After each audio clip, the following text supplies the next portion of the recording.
A very good morning and welcome back, all of you students. Let us continue with the second part of the chapter, the Indian Constitution. In this part, we will study about the few rights or the few fundamental rights provided by our Constitution. These are the six fundamental rights. First is the right to equality, right to freedom, then after that, right against exploitation, right to freedom of religion, culture and education rights, and right to constitutional remedies. Now, we have read that there are six fundamental rights which is been provided by the Constitution of India to each and every citizen of India. So, we have studied the heading. Now, we want to know that what these rights are all about. Let's begin the explanation.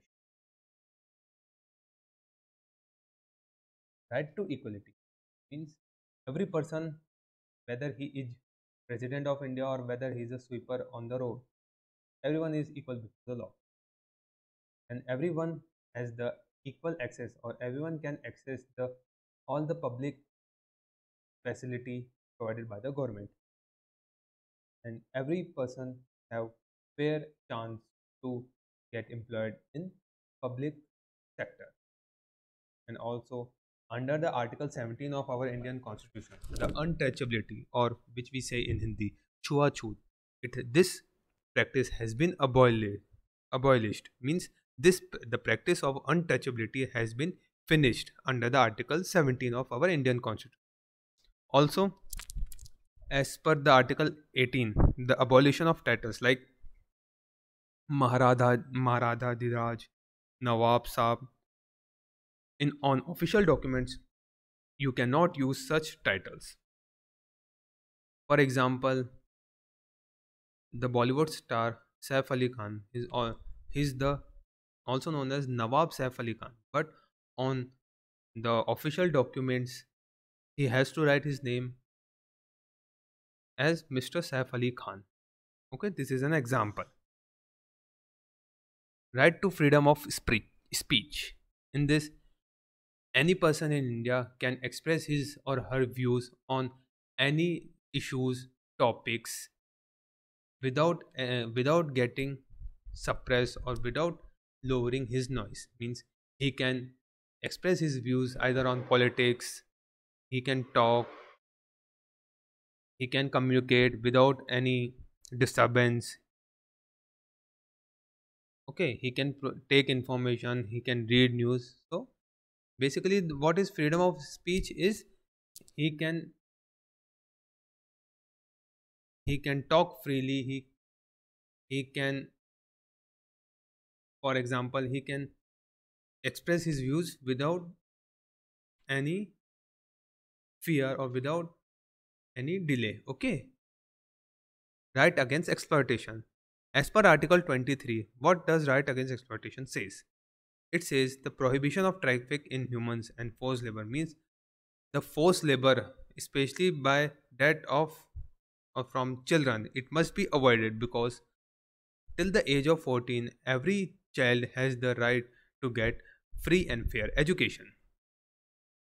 Okay, and if someone is exploiting any person, so he shall be punishable as per the law. Like, this kind of scene or this kind of working must be avoided, because children are there not to do such kind of work, but children are there to get studied and to live a peaceful life. Next is right to freedom of religion from article 25 to 28. In this, what it is said, that the constitution of our India says via article 25 to 28 that all the citizen living in India,